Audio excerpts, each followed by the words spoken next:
Dodi Sudrajat ubah nasab Galas Sky dalam permohonan hak perwalian di Pengadilan Agama Jakarta Pusat. Faisal ayah Bibi Ardiansyah beri tanggapan. Dodi Sudrajat menjalani sidang perdana terkait permohonan hak perwalian Galas Sky pada Senin, tanggal 20 Desember tahun 2021. Ia datang ke Pengadilan Agama Jakarta Pusat didampingi tim kuasa hukum. Dodi Sudrajat tampak irit bicara saat ditanya awak media mengenai agenda persidangan.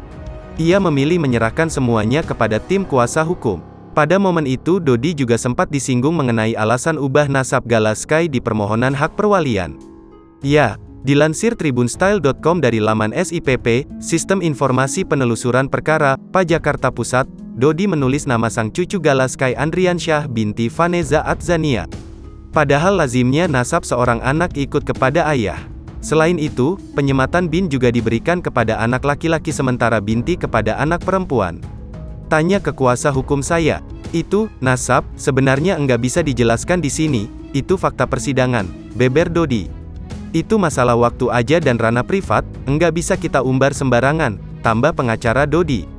Terkait sikap Dodi yang mengubah nasab Gala, Faisal pun buka suara.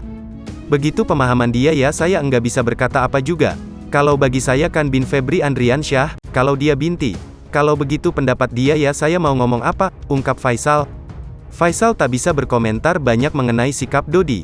Ayah dari Bibi Ardiansyah itu hanya bisa mengutarakan pendapatnya soal nasab Gala yang benar. Saya enggak mau mengomentari dia, tapi kalau pendapat saya seperti ini, Galas Sky bin Febri Andriansyah, pungkas Faisal. Sebelumnya, Faisal telah mengajukan permohonan hak perwalian Gala ke Pengadilan Agama Jakarta Barat.